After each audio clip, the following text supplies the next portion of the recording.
वालेकुम, की हाल चाल है।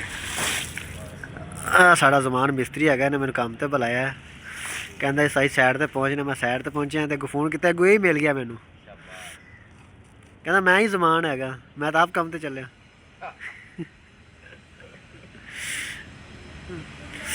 अज असी आए सुख चैन विच। हाँ जी, असी चुनाई करनी है। हाँ जी, प्लस्तर करना है, थले प्लस्तर करना है, थले शाम को असी वापस चला वापस जाना है। तो एंट्री किवें कराई भाई? असी एंट्री कराई है। किथे यार, किथे वहा यार, तो जा यार,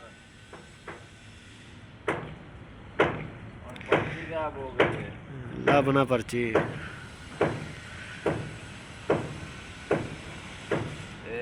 पर्ची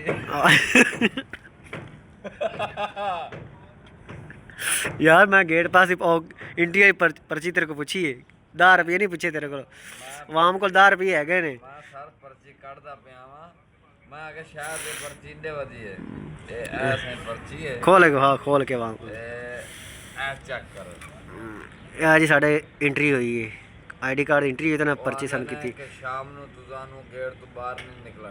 नेड़े कर थोड़ी यार, ऐ चेक करो। हाँ ठीक है। इनकी तस्वीर भी अगले लई है कैमरे नाल। कंप्यूटर सेफ हो गई है। अज असी आ चुनाई लानी है, तो चकाट का बीम भरना है, पिछे 4 दी पर्दा चुकना है, उस बाद थले प्लस्तर करना है।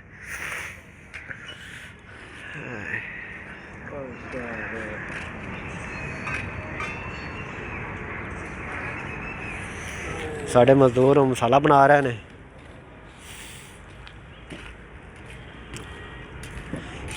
साड़ा मजदूर मसाला बना रहा है दिल साहब।